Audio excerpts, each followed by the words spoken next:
From the very first time all the way to today, it's been several years, every time I cross that wall, every time I cross the sign, I see the exact same thing. I see traffic jams, I see children going to school, which is probably the most common sight in Palestinian areas, is children coming and going to school. I see people going to work, I see shops. I've yet to see the Palestinians that want to kill me. I've yet to see the Palestinians ready with machine guns and tanks and F-16s ready to bomb me because I'm an Israeli. I've yet to see that. And I know that many other Israelis who do this haven't seen it either.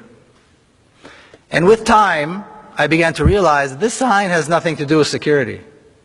The wall has nothing to do with security. The massive armed Israeli forces along the road have nothing to do with security.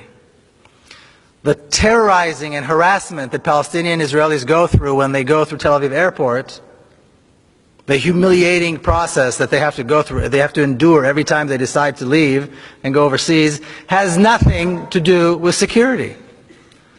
It has everything to do with racism, with hatred, and with a deep desire to keep us apart, to keep me privileged and them with no rights. That's the name of the game. That's what it's all about.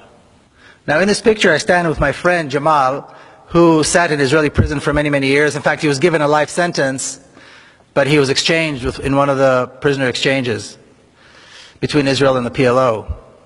And the reason he was given a life sentence is because he killed a soldier. He and three others saw two young Israeli soldiers guarding a bank in Ramallah, of all things. And soldiers are usually fully armed, of course. And they approached them and they stabbed them to death with a knife. And for that they were later on, beaten, tortured, and arrested and given life sentences.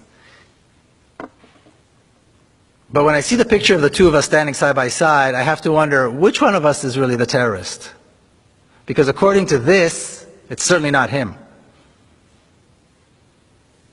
I, on the other hand, served in the Israeli army, an army of occupation, an army of oppression, an army whose sole purpose is to make sure that he does not have a state, he does not have rights, and he dare not resist.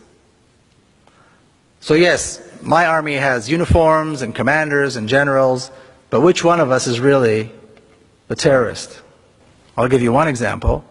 Almost exactly 4 years ago, as Israel began its attack on Gaza, September the 27th, 2008, at 11:25 in the morning. What I refer to as the most shameful day in the Jewish history. The most shameful day in the history of the Jewish people.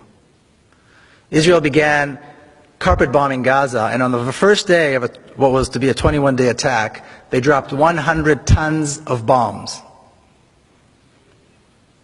Okay, a 1-ton bomb will decimate an entire city block. Gaza is one of the most densely populated places in the world. 800,000 children live in Gaza.